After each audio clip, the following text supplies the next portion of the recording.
Good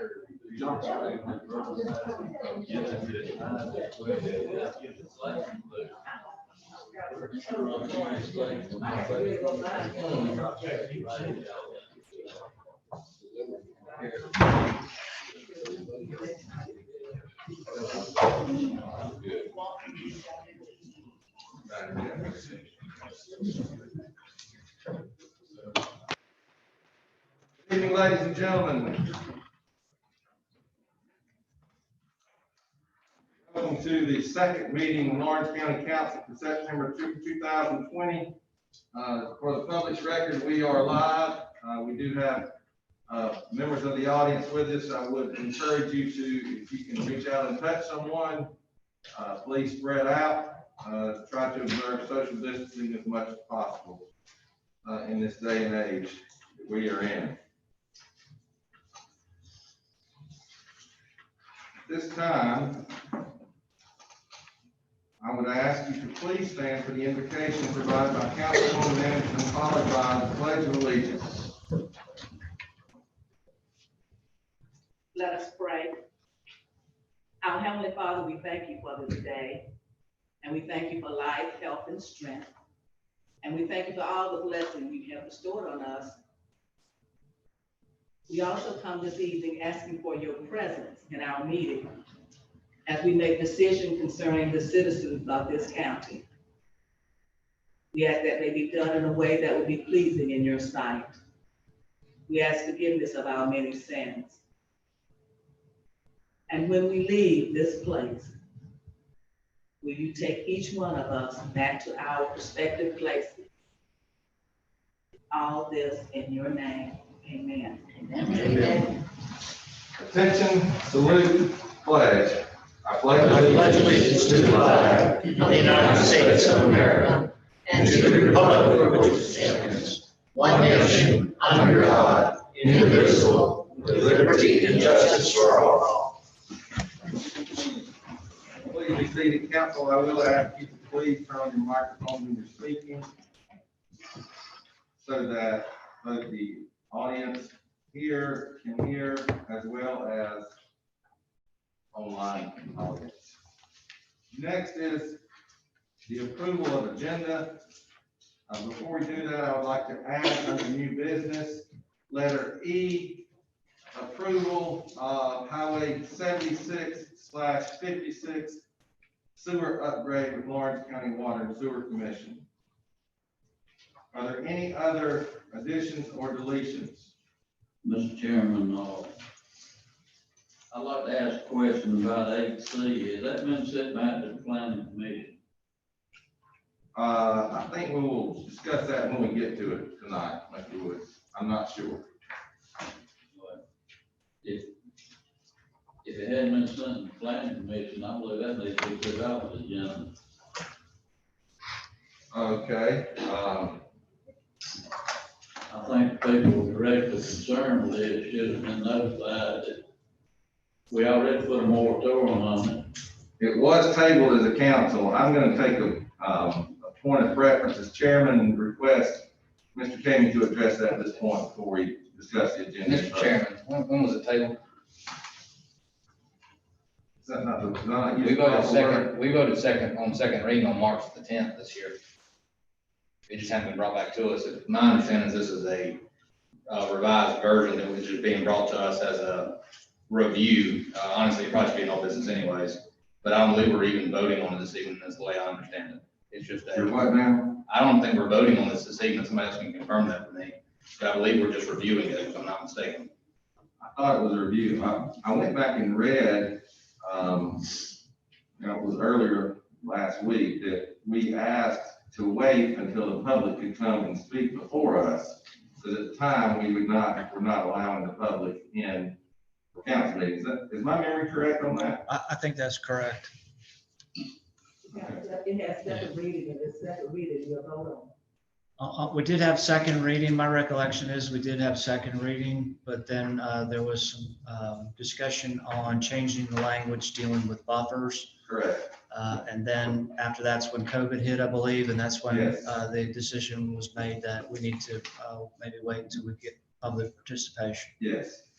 The only thing that I'm interested in is letting these people that were directly concerned with this, Right. make sure they got the knowledge about, we don't carry this ordinance towards the third reading. And if someone could help me out on this, I believe that the planning commission submitted it to us.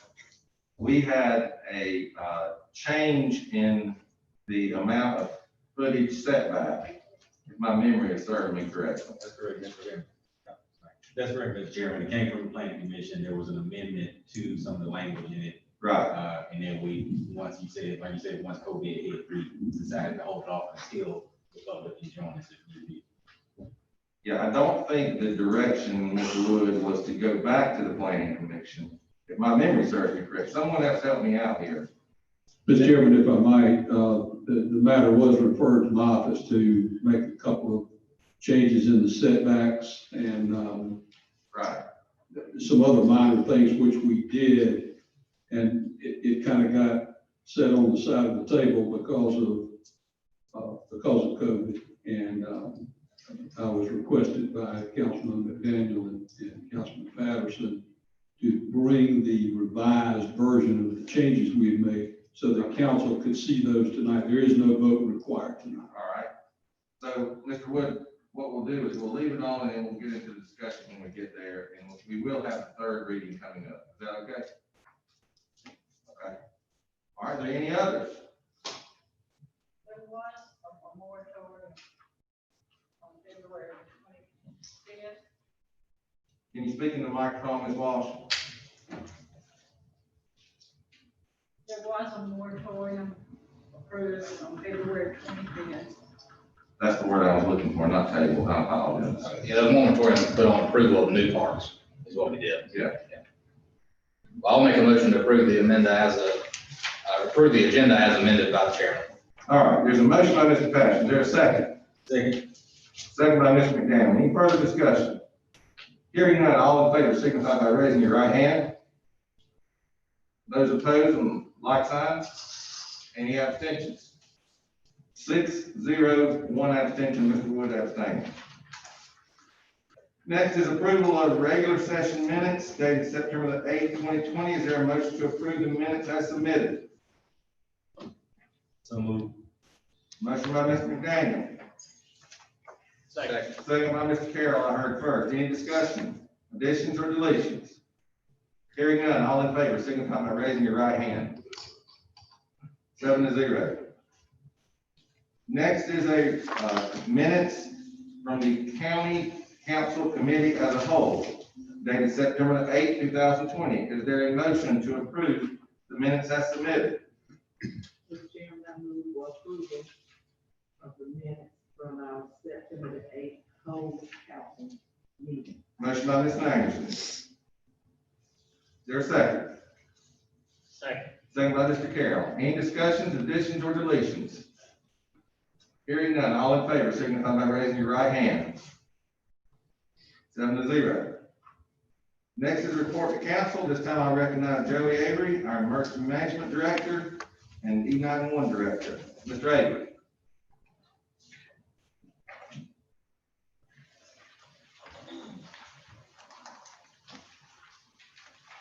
Thank you, Mr. Chairman, members of the council. Mr. Avery, would you turn on the microphone? Did they not on already?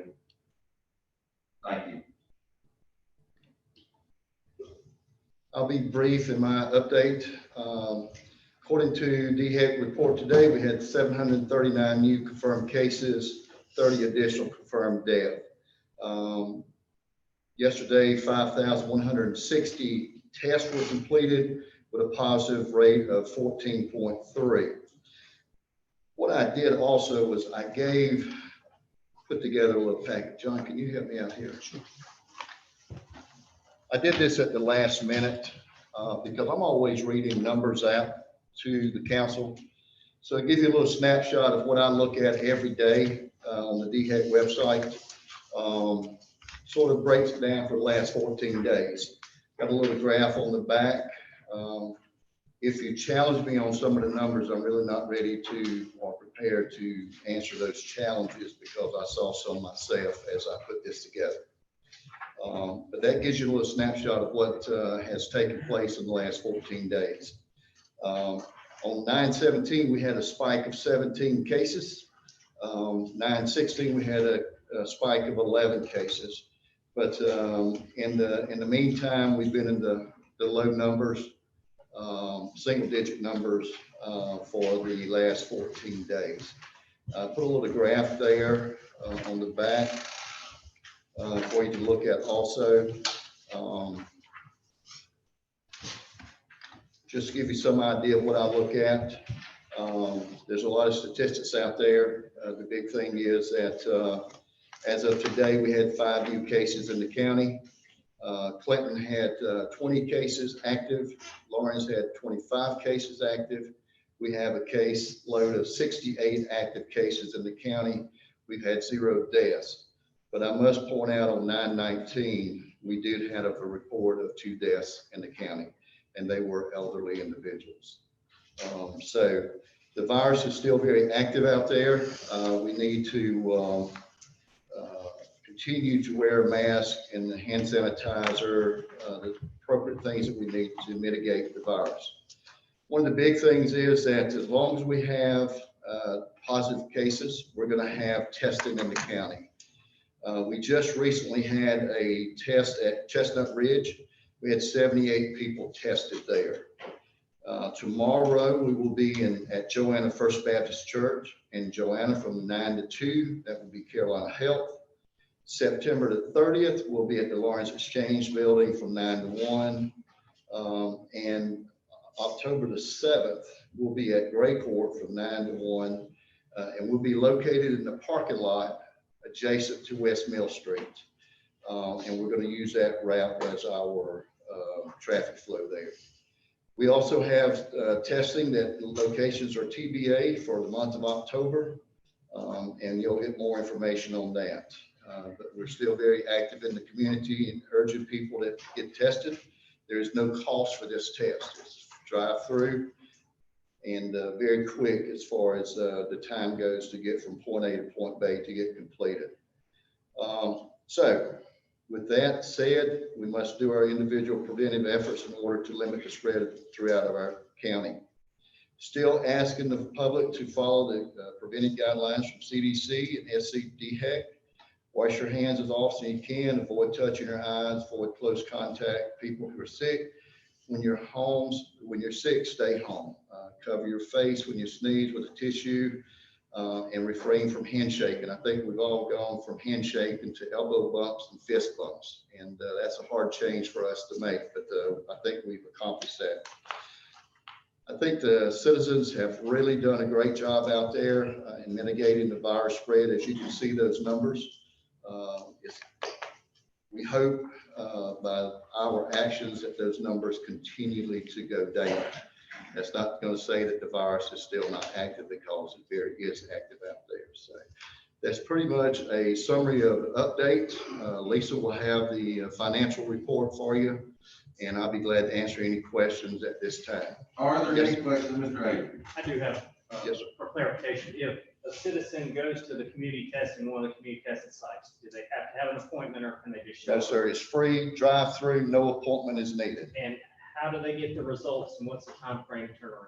What they will do is they go through the drive-through process. They have forms they have to fill out. They have a cell phone number, home phone, and the individuals will contact that individual by phone number for the results. How long has that been taking? It's varied from 2 to 5 days. So, but it is completely free. And we urge that if you've been out in the public and you haven't been able to social distance, here's a chance to get tested just as a preventive measure. Jeff, I will add that there's only one location in the state, and the reason I know this is because I had a family member that needed it, but had to be done rapidly. We didn't go there, but it's in Columbia. It's my understanding, based on when I spoke to the people, you do have to have an appointment, but it is a rapid test, and you'll know the results that day, and it's free. It's on the campus of Benedict. But the typical drive-through sites that we're setting up, you don't need an appointment. You That's just right. drive in. Yeah. That's right. Any other questions? I would like to publicly thank you, Joey, for all you've done to keep the public informed throughout this entire pandemic and the process, and how we have tried to trudge our way through it as best we can. I know that it changes daily, but thank you, and I'd like to hopefully thank all of our staff. The fact that they kept the courthouse open for the people was quite amazing. And I just appreciate all the work that's went into Dale and Billy and John and the treasurer's office. Everything was right through the treasurer's office and those drive-up windows. Everybody that worked during those times, just, we can't say enough to our employees. So thank you, and thank all of our employees. Please pass that along. Any others? Did you have a question? No, okay. I've got another question, Joe. You stay there. It doesn't have to do with COVID. It does have, I'm putting you on the spot and I apologize again. Reverse 911 for reminding people of the census. Yes, sir. Did you get it out? We have not done that. We've been working with United Way. We're going to key in on certain areas. We haven't decided on if we're going to do an all call to all the citizens, or we're just going to try to key in on some of the zip code areas that really have low turnout. I was talking to Ms. Carter about that today, so hopefully in the next day or two, we will be doing something. For what it's worth, I'd like to recommend that we do an all call to all 70,000 residents, if that's a possibility. We do have one of the lowest turnouts in the counties, is my understanding. And all kinds of implications occur for either participation or the lack thereof of the census. But we look for that call out to go out by Friday. Good. We want to give a chance to have the local news media to publicize that, so when they get these calls, it will be a general message. It will not be one of emergency nature. There will be people out there that do not want the calls. They can opt out if they like. If they give me a call beforehand, we certainly will take their number out of the database, if you will, so they will not receive any phone calls. Thank you for doing that. I know that's a labor of love, and I appreciate it. All right, thank you. Okay, moving along on the agenda is next financial report, month 2 for the fiscal year 2020, 2021. This time I recognize County Finance Director, Ms. Kirk.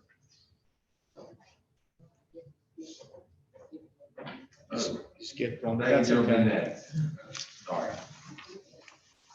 You have received your financial report in your packet for the month of August. As you can see, we're right on track, basically with the same time as last year. Does anyone have any questions? Does anyone have any questions on the revenue side? How about the expense side? General question. Go ahead, Ms. Patrick. Your microphone on? It is. I actually have two. One is where are we on the status of the monies from COVID? We actually got back a rejection on 33 of the expenditures that we had sent in requesting additional information. We are in the process of finalizing the collection of that information now, and we're resending it. And we have not yet heard from our resubmission of the CARES Act. So we're basically in a holding pattern. And then the FY 20 month end, month 12, where are we on that? We're still working on it, reconciling it, getting it ready for the audit. Okay, so what's the date and we'll have it ready by? Auditors show up on October the 26th. We hope to have it way before then. All right, thank you. Any other questions for Ms. Kirk? Okay, thank you, Lisa. Thank you. The next is a request regarding the 2021 reassessment for the county. And this time I'd like to recognize our county assessor, David Satterfield. Thank you. Good evening, Council, Mr. Chairman. With the countywide reassessment being scheduled to be implemented in 2021, I thought it'd be a good time to explain a little bit about the reassessment process. All the counties in the state are on a 5-year reassessment cycle. The reassessment is done to make sure the values are fair and equitable to everyone. This is a time-consuming, tedious process. We have about 49,000 parcels in the county. Some of the values will increase, some will stay the same, and some will go down. There's a law in place to protect taxpayers from a huge tax increase.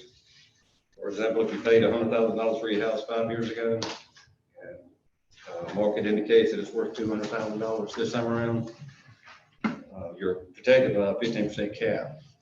And you'll pay tax on the $115,000 value. And it will remain that way until the next reassessment cycle, unless it transfers ownership or you add on to make an addition to the home.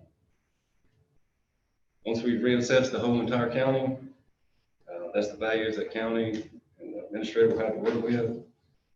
And John, I think you want to talk about the rollback millage, what effect does once I give you the values. Yeah, I think it's important that we point out that if, as we expect, the values of property go up in the county, which I fully anticipate they will, the millage will have to be rolled back so that we remain revenue neutral. So this will not be a way for a backdoor tax increase, so to speak, because the way taxes are considered is the value of the property you have times the millage rate equals the taxes you owe. And you take that times the 49,000 parcels, that generates all the tax revenue we're talking about that we collect. So if the value goes up and you keep the millage the same, then you end up with the potential windfall of new money, basically by increasing the taxes we all have to pay. What we have to do is we have to, just to kind of keep it simple, we have to roll back the millage so that the taxes stays the same. So in general, everybody will be paying basically the same taxes, even though your values will go up. I just want to make sure that people understand this is not going to be a tax increase, even though the value of your personal residence goes up. It doesn't necessarily mean that you're going to see an increase in your tax bill. It all depends on the entire collections of all of the revenues in the county. We are required to roll back the millage. Okay, with all that being said, I included a schedule in your packet. And I should have started the process in February of 2020. When we went to start, we found out our software program wasn't working. And what we think happened is county upgraded to Windows 10, and the program we had was actually on Windows 7, I think it was, but it rendered our program useless. And then lo and behold, COVID hit, and the two companies we used for technical support and send their employees to work from home. This limited their abilities to get it up and running again. And by law, we must have reassessment completed by December 31st of 2020 and implemented 2021. For this reason, I'm requesting a 1-year extension from council to implement. And the South Carolina Department of Revenue requires an order from county council to grant this request, and that's what I'm asking for tonight.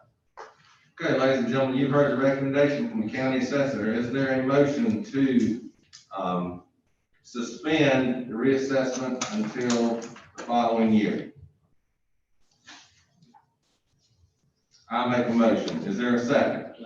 Second by Mr. Wood. Now I'll open the floor for discussion. Any discussion among council members? Just to clarify, Mr. Chairman, this is first reading of an ordinance in name only, is that what I'm understanding? We didn't actually have a reading on the agenda, so I don't see a, I mean, we could, I guess, do it as first reading. I think from a timing standpoint, because of the limited number of meetings we have left, I would certainly agree that this be first reading by title only, to postpone the reassessment for 1 year. And we'll bring the appropriate documentation for the October 13th meeting. You know, always in reassessment, people pay taxes, I always thought, I heard Mr. Cannon say it. Value of property goes up in the county. All right, value of property goes up in the county, there's gonna be more taxes coming in. So somebody else is paying more taxes, and it's not right to say there's not gonna be a tax increase. Some people are gonna have a tax increase. And if more taxes come in because of reassessment, say if you have $100,000 more come in on taxes after reassessment, you did preceding year, what you do with that $100,000? You don't send it back to people. So my understanding is with the reassessment, not new construction. New construction, that's new money, and we get that every year. But under the reassessment, you got to look at it as 49,000 parcels. But the 49,000 parcels, we won't get an extra $100,000. We'll actually have to reduce the millage rate so that that $100,000 gets wiped out. Now, you are correct in one particular point, which is if my value, which I fully expect in my area, the values are gone beyond the 15%, we're going to be having probably a little bit higher tax bill, meaning somebody else is going to be having a lower tax bill in the county. But as a whole in the entire county, we will not be paying more taxes as a whole. Some of us will be paying maybe a little bit more. Some of us may be paying nothing more. Some of us will be paying less. So it's not fair to say there's not gonna be a tax increase, because some people don't have a tax increase. And that's a good point. That's a good point. But the point I wanted to make is that this is not a backdoor tax increase where we can keep the millage the same and say, we didn't change your millage and we didn't charge you more taxes. We would be charging you more taxes if we kept the millage the same, if the values go up, which we expect they will. So your point is good, but when you look at the whole 49,000 parcels, it won't be a tax increase. Some folks like myself, I think I'm going to end up paying higher taxes, slightly higher taxes. That information is in that pamphlet that you passed around also. The other factor that needs to be considered is the law that changed, spent a number of years ago on the ATI, accessible transfer of interest. So if Mr. Wood sold me a house and his house was $100,000 and he sold it to me for $200,000, then we're going with the accessible transfer of interest. So it is going to increase the tax on that property because of the value of the sale, of the new sale. They get the cap removed. Correct. The cap doesn't apply on the ATI. Right. Sometimes value of property goes up because you might live in an area and next thing you know, look, take Lake Greenwood for example. Lake Greenwood, I used to have a place on Lake Greenwood, taxes wasn't high at all, but now they are just slap out of sight on Lake Greenwood. And I mean, it's been increased every year. I mean, what we need to say is some people might have a tax increase and some people might have a decrease in tax. But let's don't say there's not going to be a tax increase. And be honest with people. Now,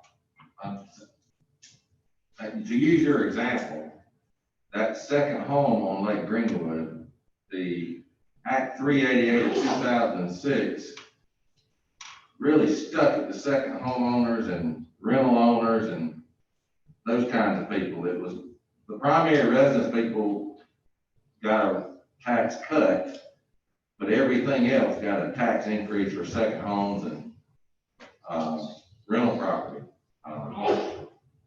I drove a lot of people out of business in the rental property business. I agree with that 100%. I'll get using Lake Greenwood. I agree with you. as an example. I agree with you. All right, any others? The only requirement we have to meet is just that we vote that we want to have reassessment a year later. That's the only requirement we have to do for it. It will require 3 readings and public hearing. It does not postpone the next reassessment cycle. Okay. In other words, you don't get an extra year on the end of the next 5 or 4 year plus 1. So in other words, it's gonna be 4 years and we'll be Yeah, facing we'll reassessment. recess the end of 4 years. Yeah. There are 2 parts. One is the valuation of property, which is due, as Mr. Southfield said, 12/31 of this year. And the other is the implementation, which is in year 5. So this does not extend that. It just gives him another year to do his valuation. Okay, at this time, I'll call for the vote on first reading and title only. All those in favor of suspending reassessment for 1 year, signify by raising your right hand. Those in opposition, like signs.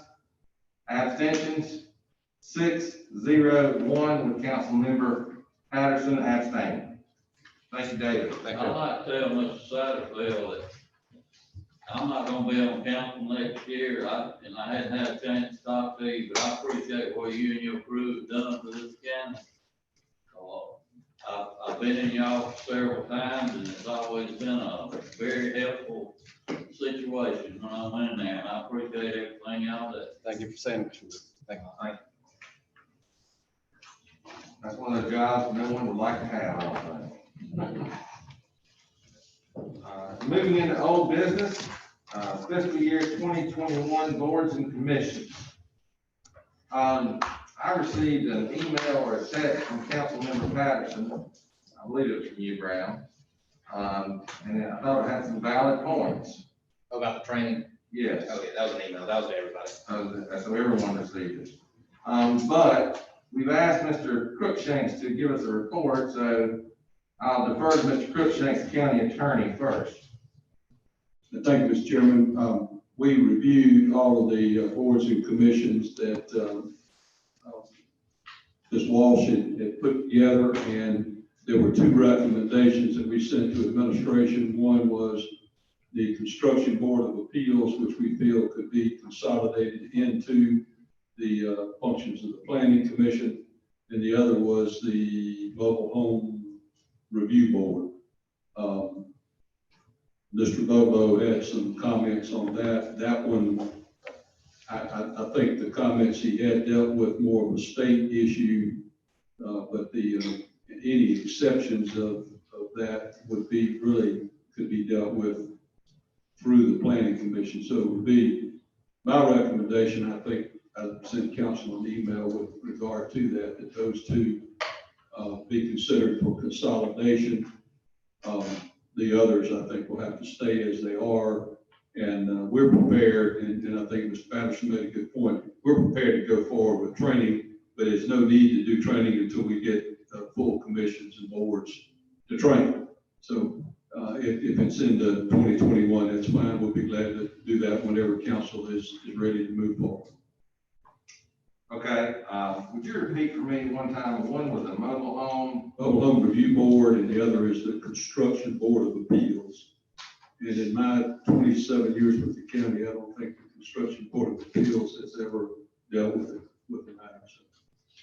Now, can we do this in one vote, or can we? No, these are set by ordinance, Mr. Chairman, so if administration and council are good to go with that, then I'll prepare the necessary documentation to rescind those ordinances or to move those into the jurisdiction of the Planning Commission, the Pascagoula Council. Well, my opinion is we should go ahead and bring that before council to consolidate these two and sort of teeing it up for the next council for the training, as Mr. Patterson suggested. So I think we could get that done for the new council. I'll bring the first reading of that to council on the 13th of October. Is everyone in agreement with that? That we tee it up for the kickoff of the new council in January of 2021, and that way it can coordinate that timing. I think that was a good point that Mr. Patterson made. Everybody in agreement with that? Good. Okay. Next is second reading on ordinance number 883, BMW Manufacturing Company LLC. Again, I recognize County Attorney. Thank you, Mr. Chairman. This is just I think last time we had this by title only with the inducement agreement. Now you have the full text of the ordinance and the proposed fee agreement. Mr. Wolf and I have not finalized all the details of the fee agreement, but whatever changes would be made there would be just scrivener's errors and things of that nature. Would not be anything substantial. This is a minimum investment commitment by BMW, $2.5 million. As they have in the past, it generally is significantly more investment by them. Usually it is equipment that they invest in. We would certainly recommend second reading approval of 883. You've heard the recommendation from the county attorney. Is there a motion to approve on second reading ordinance number 883, BMW Manufacturing Company? So moved. Motion by Mr. Patterson. Second, I heard Ms. Anderson. Any discussion? Hearing none, all in favor signify by raising your right hand. 7-0. Thank you, Mr. Chairman. Next is second reading on ordinance number 880 to repeal and rescind ordinances number 212 and 476. Copies of those were provided to you prior to the meeting. Again, I'll recognize County Attorney Sandy Crookshanks. Thank you, Mr. Chairman. Mr. Wood had raised the question the last time about those two ordinances, and I felt, I apologize for not providing those in first reading. So I have included in your packet what those two ordinances are about, and those would be rescinded because now the matters that are dealt with in those two ordinances are dealt with via policy of the council rather than ordinance. We would recommend second reading approval of 880. You've heard the recommendation for approval on second reading, ordinance number 880. Is there a motion? Motion by Mr. McDaniel, second by Mr. Patterson. Any discussion? Yes, I've got one. When did council go from 5 members to 7 members? I noticed there was a difference. Goodness gracious, 1988, I believe, it could have been 92, but I think it was 1988, as your single members. Did you all notice that? I was kind of, Yeah. I didn't know that. Different world. All right, any discussion? Hearing none, all in favor, signify by raising your right hand. 7-0. Next, we will move into new business. First is a request for approval of CenturyLink easement agreement. I believe that will be Dale Satterfield. Am I correct? That would be me. I'm sorry. Chairman, sorry. Don't mean to dominate the agenda tonight, but Go ahead. CenturyLink has had a little corner of the property. You have that in your packet. For a number of years with the the Cross Hill 2 fire station. They have some equipment on that little corner there. Their original easement agreement was running out as of December 31st. Their attorney contacted me. We talked and we negotiated, and I'm fine with the easement agreement. They wanted to lowball the amount.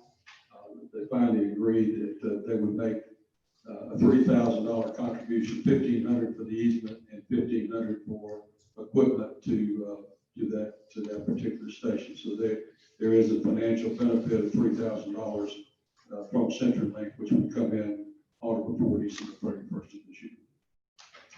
Now, you've heard the recommendation, Mr. Crookshanks. Is there a motion to approve the easement for CenturyLink for the Cross Hill Fire, on the Cross Hill Fire Department? Motion to approve. A motion by Mr. Carroll. Second by Ms. Anderson. Any discussion? Out of curiosity, Mr. Crookshanks, where does that money go when it's received to the county? You go to the general fund. The $1,500 that they are gonna, the extra $1,500 would, I would think, go to the fire service for equipment, apparatus, things of that nature. The other $1,500 would go to the general fund. Any others? Hearing none, all in favor, signify by raising your right hand. Those in opposition, 7-0, I'm sorry. 7-0, Ms. Walsh. Next is a request for an easement for Lawrence County Water and Sewer Commission. This time I recognize Dale Satterfield.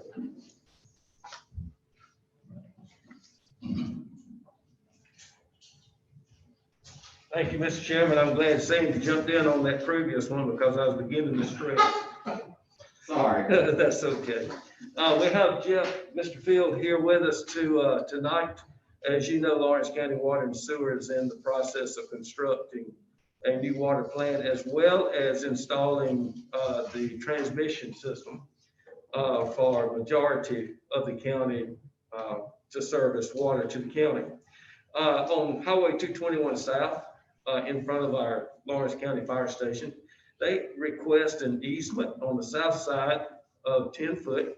That easement will contain a 12-inch and 16-inch water line to service the elevated tank that is behind our fire department. On the north side of our property, a 5-foot easement that will have a gas service line that will connect to an emergency generator so that we all have water when the power's out.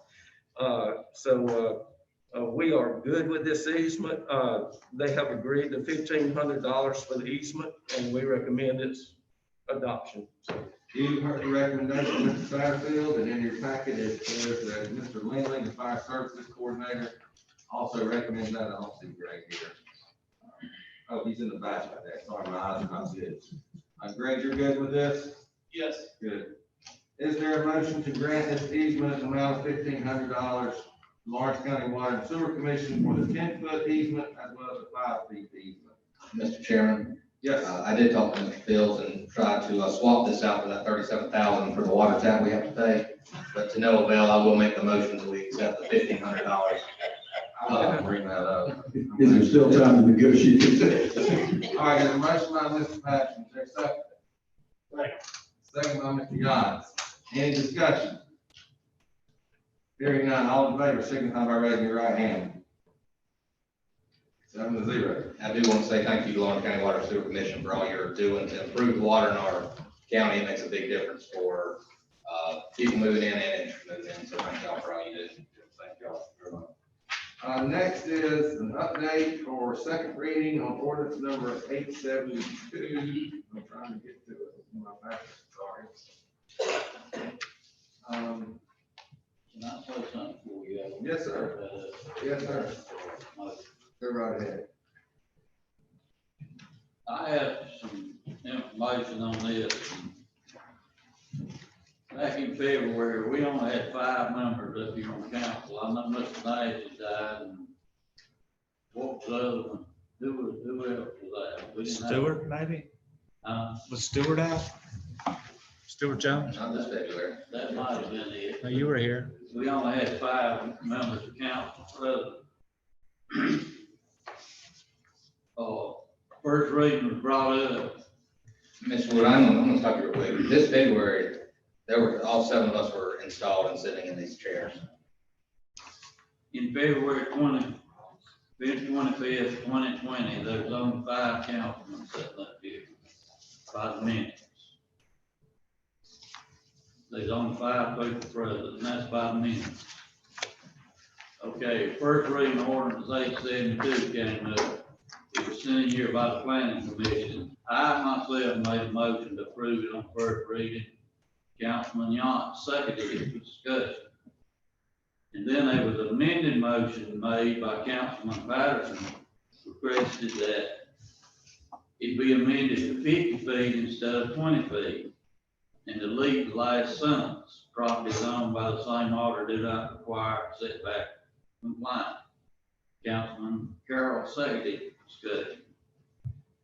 Vice Chairman Wood asked Mr. Bobo why the 20-foot was used instead of 50-foot. Mr. Bobo said that's because it was a mobile home setback. It was 10-foot from property line, thought that above the yard, 25 feet would be used. Councilman Yance replied that a 50-foot setback from property line was fair.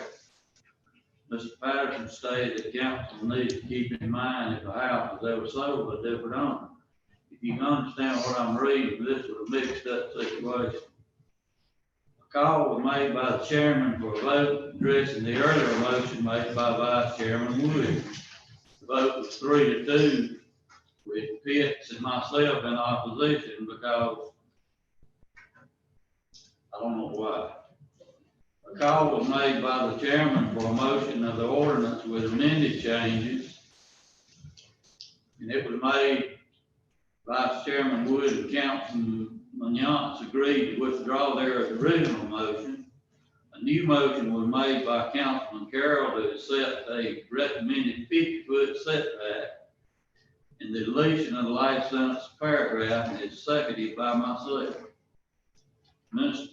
Administrator Kamey noted that there was already a motion on the floor to approve as presented. Mr. Pitts agreed and advised that the first motion and the second should be null and void. There was a vote of 5-0 on the replacement motion. And then from ordinance 872, this is what it went. It was said it's 20 feet from the planning commission, it went to 50 feet. And then Councilman Patterson made a motion to approve and place a moratorium on the RV parks until the ordinance reached third reading and public hearing. Mr. Carroll seconded. All right. Up to that point, we got a 50-foot setback with a moratorium on parks till the third reading. All right. In March 10th, minutes March 10th. second reading came up. I made a motion to approve upon second reading, and that would have been a second reading with a 50-foot setback. Mr. Carroll seconded for discussion. Then Mr. Patterson made a statement. He said at the last meeting, someone spoke to your vote comment questioning setback. He researched it at Greenwood. He said Union had no setbacks. I'm just scanning through this. Abbeville has a 25-foot at front, 30-foot from the side and the rear. McCormick having 50-foot. Spartanburg 50-foot. Newberry 100 feet. And so forth. The only arbitrary number I heard was 20 foot, which was what we had earlier. Now, that was stated by Councilman Patterson. Then Councilman McDaniel made an amended motion that set it at 50 foot or 25 foot with a 25-foot buffer. Mr. Patterson seconded it for discussion. Okay, there was never, when he made the amended motion, it never went back to the first motion to accept the amended motion. That's where we at now. Councilman McDaniel said, I talked to some that are doing some development in the area and heard that the 50-foot would be very restricted, but nothing less than 25 feet. What seemed reasonable by all was the 50-foot or the 25-foot with a 25-foot buffer. Mr. Carroll questioned what the recommended buffer area was. Councilman McDaniel referred all to the junkyard order. Council voted 5-2. Council members Wood and Nash were in opposition. And then it says that Councilman Wood retracted his earlier motion as well as Councilman Carroll's second. Councilman Patterson asked for confirmation that the ordinance was approved on second reading as amended. Council Chairman Pitts noted that the 50-foot was noted on first reading as presented to us by the Planning Commission, and the second reading was a motion of 50-foot or 25-foot buffer, or 25-foot with a 25-foot buffer. So on the first reading of that ordinance, it was 50-foot, and by what Mr. Pitts said, the second reading motion that passed, it was a 50-foot buffer. It went from a 50-foot buffer to a 25-foot buffer to a 25-foot with a 25-foot buffer. I don't know what that means. It went to a 25-foot with a 25-foot buffer. Vice Chairman Wood stated that he felt council should uphold the recommendations of the Planning Commission and that the required buffer would be abused and would cause a lot of trouble. And that's the end, that's where we're at now. So what we got? I'm not sure. That's what I'm saying, it's mixed up, I don't know what we got. I'm gonna ask Mr. Cruikshanks to try to guide us here. I was fearful of that, Mr. Chairman. Help me out here. All right, let me go off the high dive here. The changes with regard to the alternative motion, I think that was made by Mr. McDaniel regarding the 50 feet or the 25-foot with the buffer is contained on page 6, paragraph 8, which was voted on by council as far as a change in this ordinance. But that was voted on before it was ever amended, before the first motion was ever amended. Well, and that was the purpose of presenting this second reading, which tied all the changes that had been made back into this ordinance that you have in front of you today. I think that is correct. I think that what we have in front of us, if my memory is serving me correctly, the Planning Commission recommended a 20 feet setback. That's correct. Then there was a motion, as convoluted as it may have been, that the council changed it from 20 to 50. And that's what this ordinance represents tonight. But there was an alternative motion, an alternate to that. I think Mr. Patterson made the initial motion for 50 feet. And Right. yes, and then, and if I'm not mistaken, Mr. McDaniel made the proposal to do that or the 25-foot plus the vegetative buffer. At the second reading. Correct, which is what is contained in page 6, paragraph 8. Which as I understood it was, that was my marching orders to put this, so that everybody would understand this is where it is at this stage. Okay. The way I understood it, it was been a 25-foot setback with a buffer. But we got 25-foot buffer. What is a 25-foot buffer? No, sir, it is a 25-foot setback, and I'll read from paragraph 8 on page 6. All new RV park construction as of the date of this regulation shall provide for 50 foot of setback from adjoining neighboring properties or 25 foot of setback from adjoining neighboring properties with an approved buffer, existing vegetation or structures may qualify as a buffer. So it's not 25 and 25, it's, So the new ordinance that wrote up, it just says approved buffer, it doesn't say a 25-foot buffer. no, sir, it's 25 foot setback with an approved buffer. Let me demonstrate what I think it means. I'm gonna use these right here. If this represents 50 feet, the setback is 50 feet. Now, if we come back and we can say this is 25 feet and this is a 25 feet buffer, but it's still a total of 50 feet as I understand it. No, it's close. So either 50 feet with nothing in the middle, or it's 25 feet with vegetation. So you put trees up, you only have that 25 feet of setback. Correct. Thank you. I can help with it. Or a fence or some other approved buffer, which is defined. Okay. A buffer is just a line of trees, right? Could be. So y'all We need talk to- about a line of trees 25 feet wide. Thus, a line of So we trees, really got a 25 feet buffer. correct. Setback. No, you got a 25 foot setback, the trees could be 2 feet wide. Okay, here's what we're gonna do.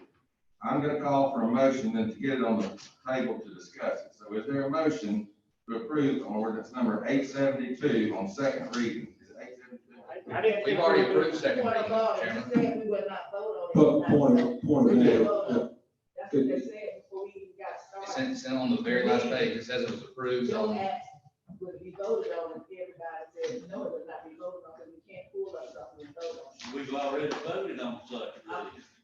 So this was just for discussion? This was a revision, this was all the changes that we made, put in black and white ink. Oh, so we're not voting on third and final reading? No, sir.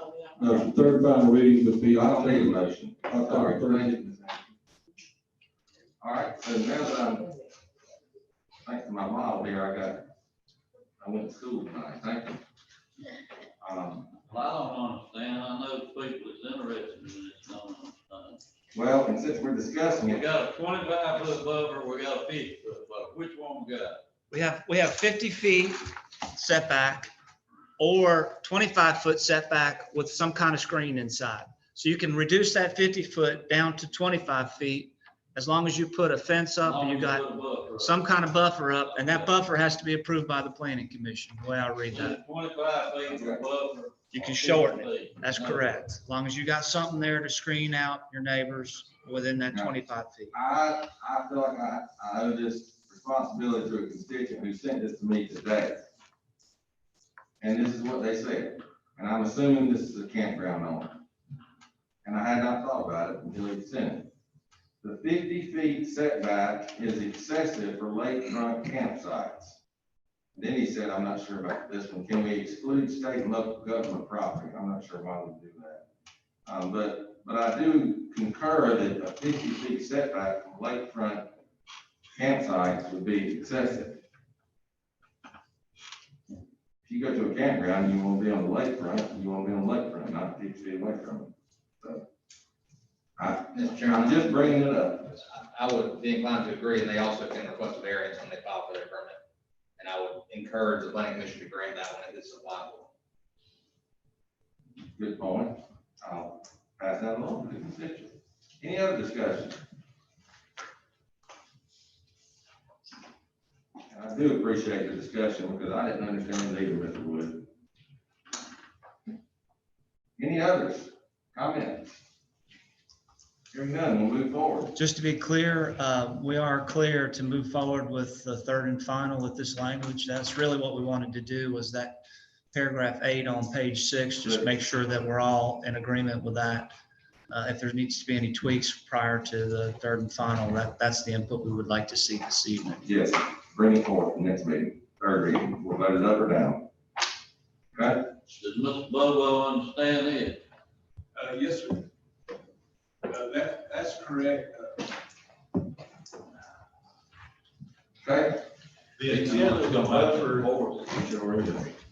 the buffer is 50 feet clear space, or you can reduce it to 20 and then have a line of tree, 25, I'm sorry. And normally you would plant like a row of hedges or Leland cypress at the property line, and then you would reserve the rest of the 25 feet clear space. You can't put campers in there, nothing, but you would have the vegetative buffer plus the clear span of 25 feet total. And if you don't want to do the expense of the trees or the bushes, then you go to 50 feet clear span. So y'all are correct on that. Mr. Bobo, all these buffers and setback, it really just comes into play if you got houses on this side and houses on that side. That's right. It says in the ordinance, if you have natural vegetative, like there's just a wooded lot, there's no need to plant You got trees. residential here, residential there, you got to go to 25 or 50. Yeah, you reserve that space regardless, I think, on the ordinance. But you don't have to do the buffer. Road frontage, you don't have to do a vegetation and whatnot. On lakefront, you don't have to do vegetation. Yes, if you got houses on, That's the intent of the buffer, yes. that's where the buffer comes in, the setback comes into Yeah. play. If, like you say, space may be a consideration, and the neighbors may, hey, we'd rather have trees there than the distance, because it does provide more privacy.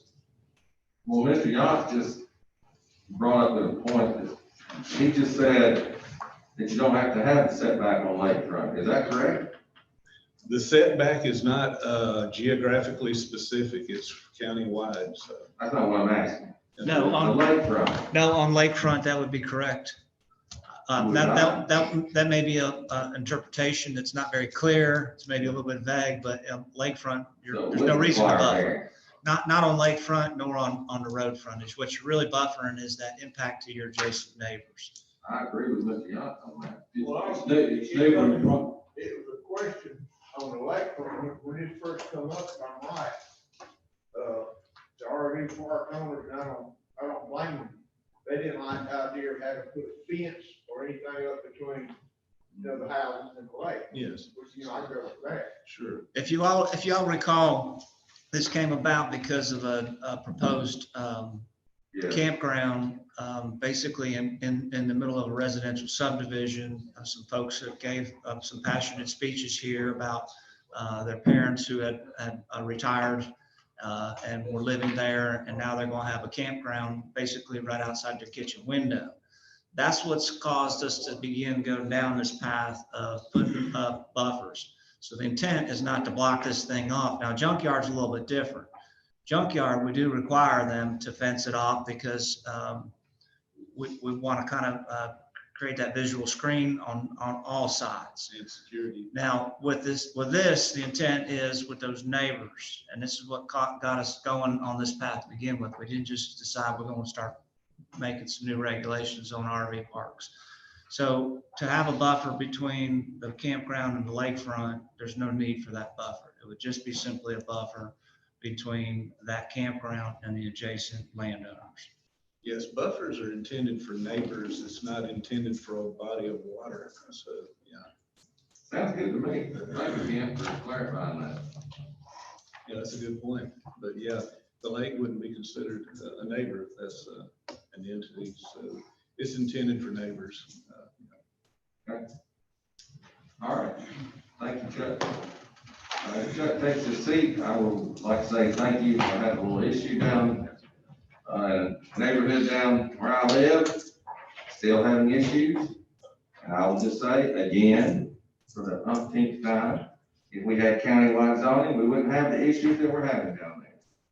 So until this county decides to do that, we're gonna continue to have those issues, just like what we've just discussed. Moving along, is a request from EMS for a capital purchase totaling $134,893.16. This time I recognize our EMS director with a new colored shirt on. I like the green. Thank you. Y'all got new colors? This is one that I had for a while, just never. Good job. Matt Benson.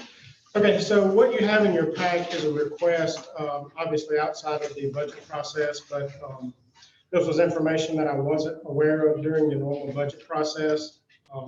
So what we're asking for is a 3-year finance at 0% interest for a large quantity of capital equipment, which would be 5 cardiac monitors, 5 new stretchers, 3 power load devices, which some of you saw outside in the ambulance prior to the council meeting, and 2 CPR assist devices. This would be financed over 3 years at 0% interest for $134,000 payment. And this, for clarification's sake, how will this be paid back? This will come out of our 2 mills of capital every year after July 1 for the next 3 years. So we would get this probably delivery date sometime late November, early December, and the first payment will not be due until after July 1 of 21. Okay, you heard the explanation of what the request is and how it will be paid for. Is there a motion to approve the expenditure of let's just say up to $135,000 for capital for EMS be paid for out of the EMS capital millage? Mr. Chairman, before you get a motion on the floor, I just want to point out that anything over 1 year would require an appropriation clause be inserted into any agreement that EMS may enter into. Yes. Look, can I mention something, Matt? In the estimate from Zoll for the monitors, it's showing 4. You said you were buying 5. It's showing 4 for $114,000. Okay, you're right. I'm sorry. I had 5 in my mind, but it's 4. And I have a question too. I got 2 things here, and it's all in the striker, maybe different. But one shows a total of 107, another shows a grand total of 281. Correct. Those are 2 different vendors that are offering the same financing option. The Zoll is the cardiac monitors. The 107 is not, they don't have tax in there, so I had to add tax in there. So that brings that total to 114. The striker is the stretcher, the power loads, and the CPR assist devices. So are we talking about 390,000 or? Yes, as a point of clarification, the $135,000 is per year for the next 3 fiscal years, beginning in fiscal year 22, 23, and 24. And just again, as a clarification, this is part of the long-range capital improvement plan. We would have already recommended these purchases for the next 3 years. He's just wanting to advance these purchases due to the opportunity for 0% financing. So what this will also allow us to do is we will then be able to place our spare fleet at our outer stations, which will then potentially reduce response time should that truck in Gray Court be on a call. The oncoming crew comes in, another call comes in that area. Now that oncoming crew has an ambulance to respond to that call in, and now we've reduced our response times as well as kept another truck in their area. As well, we will take 2 of our old stretchers, and we've already spoken with Ms. Cheek at the coroner's office. These are automatic stretchers.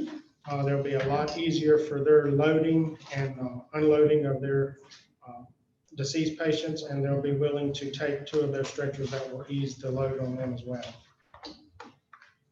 Will they fit into the coroner's vehicle?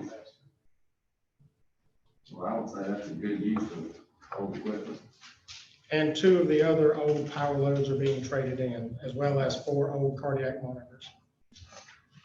All right, so I'm gonna change what I said earlier. Instead of $135,000, is there a motion to authorize up to the expenditure of $405,000 for the express purposes of purchasing items as submitted by Matt Pennington to be paid for out of the EMS 2 mil capital revenue. For the next 3 years. Correct. I've got a motion by Mr. McDaniel. Is there a second? Second by Ms. Anderson. Now open the floor for discussion. Will the motion read for the next 3 years? It certainly can, yes. That we can't tie future council to those payments, correct? Well, you do lease purchases all the time that ties future councils, but I think what Mr. Cruikshanks was referencing was, the, revenue to be paid for. I understand what you're saying, but I think that's, am I correct on that, Mr. Cruikshanks? Yes, with lease purchases, and this is essentially a lease purchase, you cannot bind the next council, which means you put a non-appropriation clause in that basically says at the end of that fiscal year, if council does not appropriate funds in the budget for the next payment, then the agreement falls. That's required by law. Does that answer that question, Mr. Patterson? You okay? Any others? Yeah, I don't think my council has, he already has a budget of his own where he collects a certain number of millage. And so that money is not from council, that's coming out of his. It's public funds, Ms. Anderson. It would still have to be appropriated by council regardless of its source. Just like when we buy cars for the sheriff's office, or we approve those capital expenditures. What capital expenditures will go in this budget year? It looks like first payment after July 1st of 2021. That's So- the next budget. Yeah, we've already done this budget year, so this is actually getting ahead to next budget year. The existing budget year, Matt would have to explain what we're purchasing for the current budget year. And you have to make sure that you, conscious that you already have, we've already approved to use some of your funds now for the upcoming year. So Yes. that's what I want to make sure that you understand, keep it in mind. You get ready to ask for other things. And this other one is, which one you went down from 5 to 4? The cardiac monitors. Okay, all right, thanks. Okay, will you come back to Mr. Carroll's question, please? What I was getting at, if we don't have to make the first payment till the next fiscal year, Correct. you needed that fifth monitor. Did you have in your 2 mills for capital, was that already obligated? From this fiscal year? Yeah. Yes, I have money left if I needed that fifth cardiac monitor, yes. I'm sorry, I didn't realize that. That's no problem. We got to. The only caveat I would add there is that you're approving it during this term of council come January 1. The whole deal is subject to change. And the reason this came at this time is the offer for the 0% financing ends at the end of this year. So in essence, saving money, taxpayer. Yes. Not necessarily, we were planning on buying it anyways, Well, yes, 2 and 3 years out. because if you pay interest, it would be paying taxpayer. But we wouldn't be buying it if we didn't have 0 interest. We were already scheduled to buy it next year, 2022, 2023 with cash. The 0% just allows us to go ahead and buy it today. You're deferring any increases in cost 2 years down the road by getting it down. Right. So I guess we are saying. Okay, we've got a motion that has been properly seconded, and I'll call for the vote. All in favor, signify by raising your right hand. 7-0. Thank you. And, Ms. Chief, would you like to say anything about your donation? Yes, that is, a huge asset to our department. Vicki, come to the people. You not to hear my shaky voice. That's a huge asset to our department.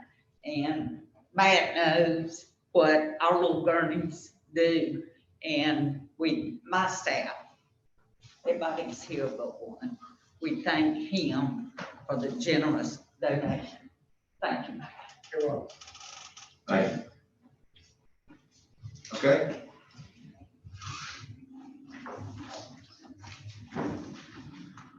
Next is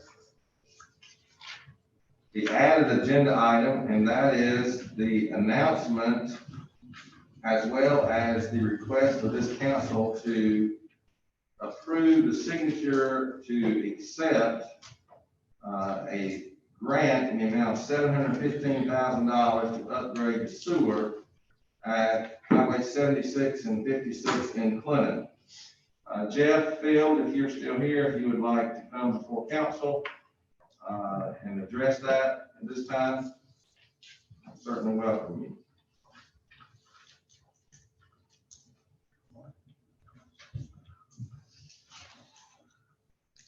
With me here for a second. Did recognize him with Booger. Yeah.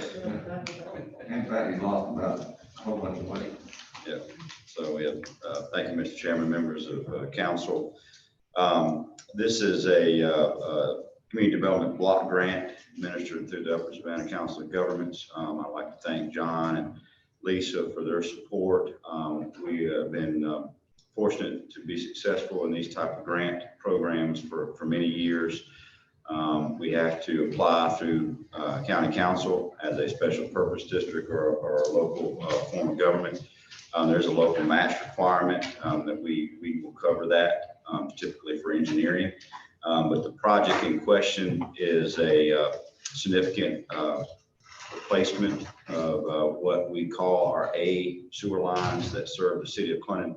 These lines actually provide sewer service to about 40% of the city of Clinton. This will be our last, what we call a critical line. It's two force mains that go up under, one up under Highway 56 and one under Highway 76 and a railroad. So significant improvements to the infrastructure, our infrastructure, and also benefit to the city of Clinton. Thank you, Jeff. The reason we're asking for this is because I received an email from Ms. Kirk stating because of the timeliness, there's a short turnaround. They have not received the letter yet. But let's go ahead and get it on the books to authorize the chairman and vice chairman to sign to accept this grant when it comes in. That way we won't have to wait for another meeting. Aren't they matching funds on it? They're paying that. About $120,000 in matching funds. Yes, sir, we'll cover that. Okay. Water and sewer don't cover that? Yes, sir.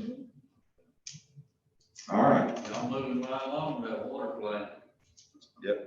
The lines are almost in service. Plant's got about another 10 months, 10, 12 months. Okay, is there a motion from council to authorize the chairman and vice chairman to sign accepting grant amount of $715,000 for sewer upgrade, Highway 76 and 56 in Clinton? So moved, Mr. Chairman. Motion by Mr. Patterson, there's a second. Second by Ms. Anderson. Any other discussion? All in favor, signify by raising your right hand. 7-0. I'd like to publicly thank Ms. Anderson. She serves on that board, a council of government board. Appreciate your service there, helping us secure these funds for the county and the residents of Clinton. Thank Jeff Field for the work you and your folks have done. And thank Lisa Kirk for keeping us straight on it. Okay? Thank you all very much. Next is public comment time. We've had 2 people to sign up for public comment. I will call you by the order in which you sign. If you would, state your name and where you live and your comments to council. Please, if you would, keep them to 3 minutes or less. And the first person I recognize, I believe, is Mr. Titus. Did I say that correctly? You did. Please address council, Mr. Titus. I own All Seasons Family Campground in Cross Hill. Please state your name and your address for the public and for the audience. Alan Titus, 2075 Watts Ridge Road, Cross Hill. Thank you. South Carolina. I own All Seasons Family Campground. And I guess in short, I'd like to see the existing campgrounds grandfathered in on all your new rules and regulations that you're trying to put in. We're trying to develop a business and keep a business going and don't feel like government should squash us with additional regulations. I know my counterpart back here has more information regarding setbacks and so forth, but I just feel we need to be more pro-business and not more regulated. I believe you are grandfathered in, as long as you don't make major improvements, major expansions. So like if you were to double your park or something, make major expansions to your park, then you'd be required, but otherwise you're grandfathered in. I believe that's taken. That is correct. It's in existing campgrounds, it's set forth in the ordinance. Okay. If I have to modify, fix, maintain existing sites, existing in the 16 that I have, I'm not very big. You're telling me that I'm grandfathered in on all regulations? It's outlined in the ordinance. Is it that specific? Because and the reason I say that, I've heard you guys talking back and forth about the buffers. I don't see any of the details that you brought up in those regulations. I see generic information, but I don't see specific. Should it not be written, specifically 25-foot barrier? What kind of landscaping is going to be approved? What's the space in between the landscaping? What, none of that specifics are there. So who are we subjecting our information to if we have to apply? The answer to that is the planning commission, and they spent a long time dealing with this issue during the junkyard ordinance. Right. And they had a list of, how many pages was it, Chuck? 3 or 4 pages of different kinds of vegetation, all these Latin names and stuff like that. And to regulate something like that was just kind of crazy. So they're more of a common sense approach where they'll look at it. Existing structures are part of the ordinance. So if there's an existing structure there, that's part of the buffer that's already taken into consideration. But to answer your question, that's regulated by the planning commission. You would come before a similar board, which is the planning commission appointed by county council, and they would make the decision to accept whatever your buffer suggestion is to that, for that campground. But as long as you don't add to your number of units, you'll never have to deal with that issue. On any of these provisions, On anything. this issue. I'll read it. I have not interpreted this yet, but I will read you what it says. All campgrounds, recreational vehicle parks sited within Lawrence County for the first time must comply with the following regulations. Existing campgrounds in operation at the time of the adoption of this ordinance shall be exempt from requirements of section 3, subsection 1, 2, 14, and 15. Provided, however, if any portion of the existing campground is altered, renovated, or repaired, that specific improvement to the campground must meet the regulations of this ordinance and any other state or county adopted code or regulation. Repair. That's a little bit different. Yeah, that's a little bit different than my interpretation of what we had come up with, because we did the same discussion with the junkyard ordinance where existing junkyards were basically exempt. Now, they did have to come under some kind of new regulations in regard to. Yeah, the only thing you had to plant everything is the roof frontage is all changed on the junkyards too. The road frontage? Yeah, everything on the road. I understand. If I've got 43 acres, I've got room to grow. Maybe I'll put in 1,200 new sites just to have y'all jump up and down. No, but I understand going back there on the back of the property and developing a new section, I'll have to jump through all the hoops. I jumped through every one of them as I built my campground, built everything to code, and it was inspected. But repairing an existing site, somebody says, use common sense. That doesn't always happen on the other side of the fence. We're repairing something that has broke down. We're maintaining something that needs to be stayed in working order. So how many of these are going to pop up down the road and they say, well, that actually does apply? And just not seeing enough detail, I guess, I don't feel comfortable with the way it's written. Thank you for the input.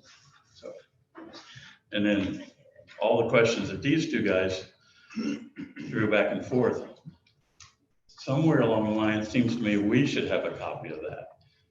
Just the building and planning commission, they have their rules and regs, but if we're looking at all these things that are going to affect us, why don't we have that information as well?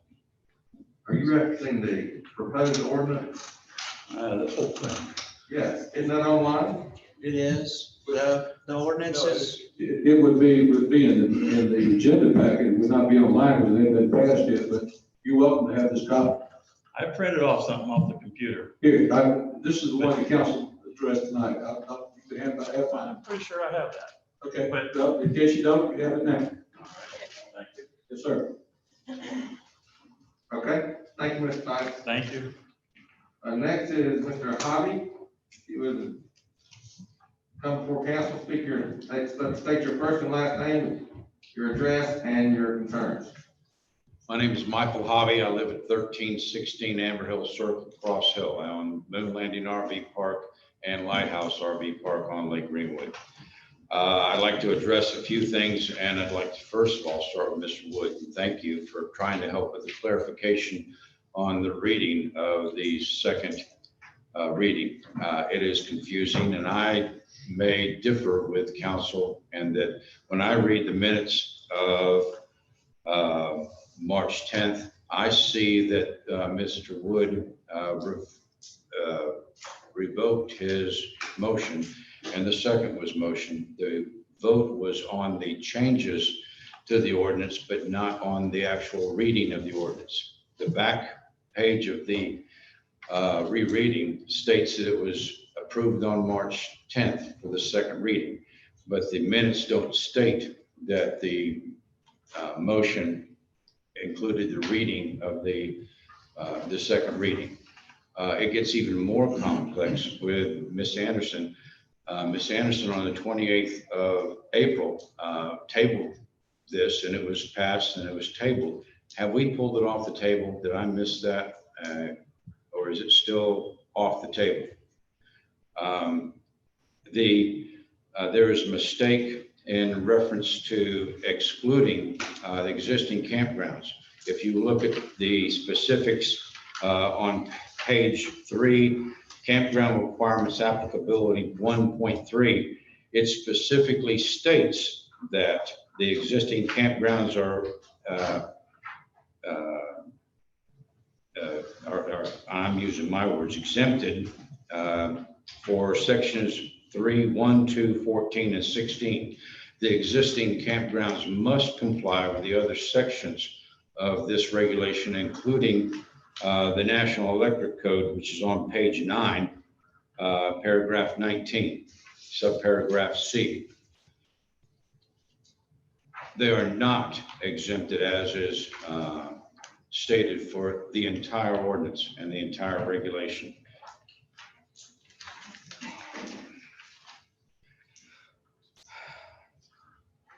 It's complex, and we all know it's complex, and nothing is perfect. But when we start talking about variances while we're approving the ordinance, are we putting something forward that is that significantly flawed that we've got to start talking about variances to the ordinance that we're approving?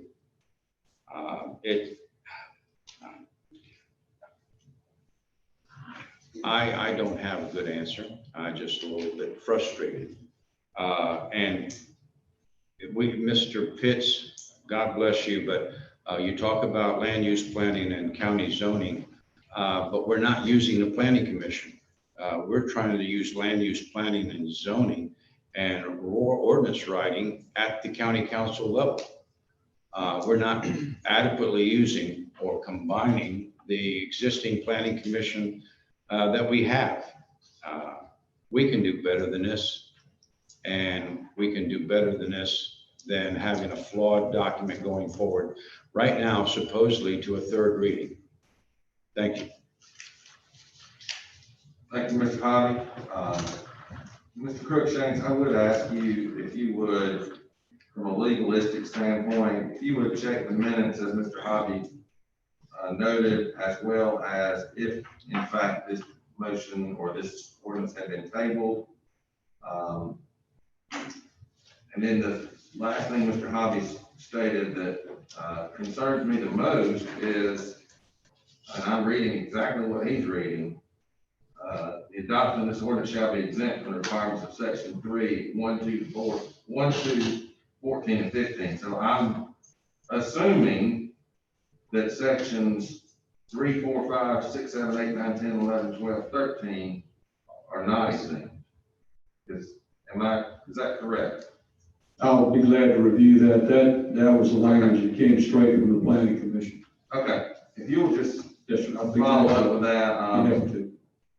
and, And if Mr. Hoppy has any other suggestions, I'll be glad to accept an email or whatever from him and review it. Same way with Mr. Titus.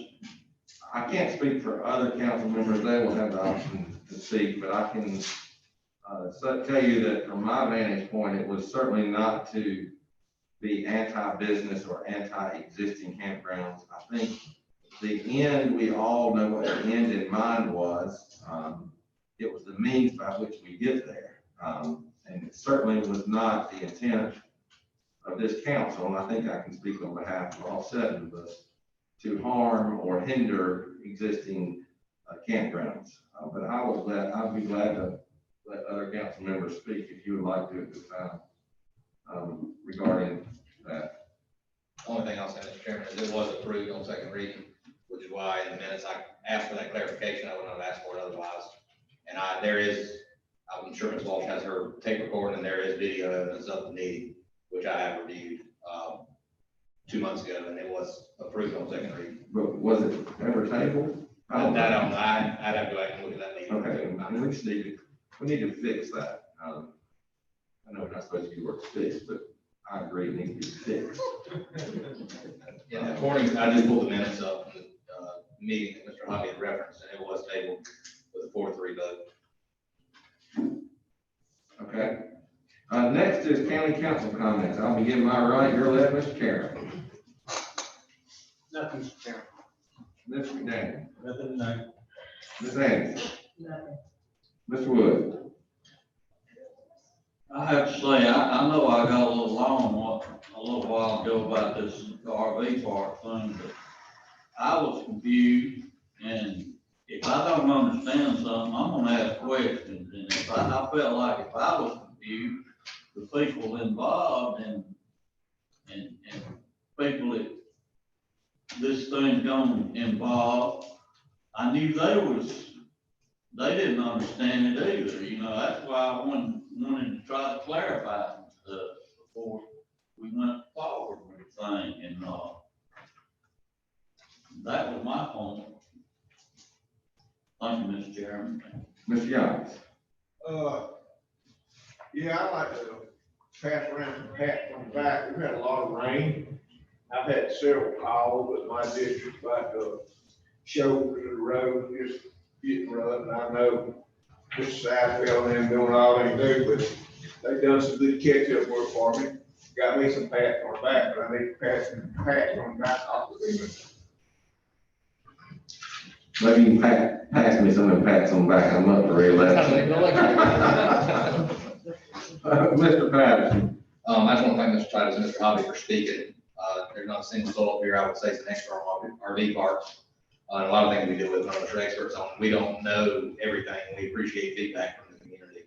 It's the only way things can get changed and we can readdress issues. So thank y'all for stepping up and speaking, and I encourage any citizen to do the same anytime they have concerns over what council's doing. So thank y'all for speaking. Also, thank you, Matt, for donating stuff to the corner. I know Ms. Chief is ecstatic. I appreciate that. And I want to thank all of our citizens for continuing to practice COVID related distancing. It's proof that mandates aren't required for us to reduce the spread of this virus. This virus is still very real and it's still alive in our community.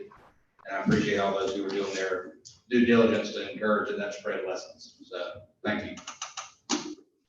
All right. Next, is there a motion to go into executive session for a specific purpose of a legal briefing regarding a Vulcan letter of intent? So moved, Mr. Chairman. Motion by Mr. Patterson. Second. Second by Mr. Carroll. All in favor, signify by raising your right hand. 7-0. The time is 6:59. Council enter executive session at 7. Thank you.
Well, in light of the new CDC reducing their from 3 feet, 6 feet to 3 feet, so I've been told, I've not seen it in writing.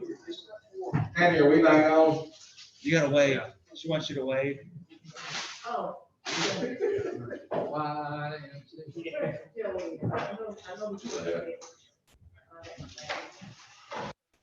Yeah, we're live. Our time is 7:16, we are now out of executive session. No action was taken. Is there a motion resulting from discussion of executive session? So, Mr. Chairman. Just kidding. I'd like to make a motion that county council, I'd like to make a motion that we allow the county attorney to enter into contractual matters with Vulcan in regards to the convenience center, as discussed in executive session. Motion by Mr. Patterson to enter into a letter of intent. Is there a second? Second by Ms. Anderson, all in favor, signify by raising your right hand. 7-0, is there a motion to adjourn? Motion by Ms. Karen, second. Second by Ms. Patterson, all in favor, signify by raising your right hand. We are adjourned. Thank you, ladies and gentlemen. Before you leave, I think still live. It's okay. I think the CDC is reducing